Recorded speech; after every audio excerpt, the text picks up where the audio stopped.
The prices of Bitcoin and other digital currencies experienced a breathtaking rally in 2020. In mid-December, the price of Bitcoin crossed the $20,000 threshold for the first time. That was up from a low of around $4,000 earlier in the year. By March 2021, the price had exceeded $50,000.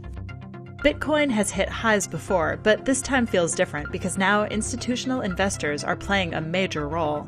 Why the uptick in interest? First, let's take a look at the economy. The Federal Reserve has pushed interest rates to near zero in response to the economic downturn caused by the coronavirus pandemic. With vaccines on the way and the economy poised to rev up, inflation is expected to start building up.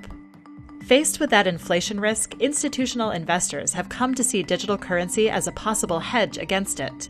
These investors can use it the same way they would any other valuable commodity with a limited supply, like gold. Bitcoin and other cryptocurrencies don't change in value in tandem with markets like stocks. Their value also doesn't mirror major currencies, like the US dollar. That makes Bitcoin useful as a way to further diversify investors' holdings. Institutional investors also see potential for long-term gains in Bitcoin. In October, analysts at JP Morgan suggested that the long-term upside for Bitcoin could be considerable if it wound up competing more directly with gold. The analysts noted that Bitcoin's market cap would have to rise 10 times to match the private sector's investment in the precious metal. At the same time, mainstream financial companies and government regulators have worked to make cryptocurrencies more accessible. Adoption by companies like PayPal and Square have further contributed to a broader recognition of Bitcoin as an alternative asset class. In July, the federal regulator, the Office of the Comptroller of the Currency, gave the green light to banks to hold cryptocurrencies for customers. As a result, regulated institutions can now perform custody services that were once only available from specialist firms.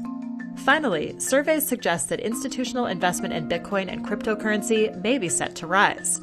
As of June 2020, 36% of institutional investors owned cryptocurrency, while 80% said they found investing in digital assets to be appealing. Continued attention could drive up the price of Bitcoin even further, which could eventually make it a regular player in a diversified portfolio.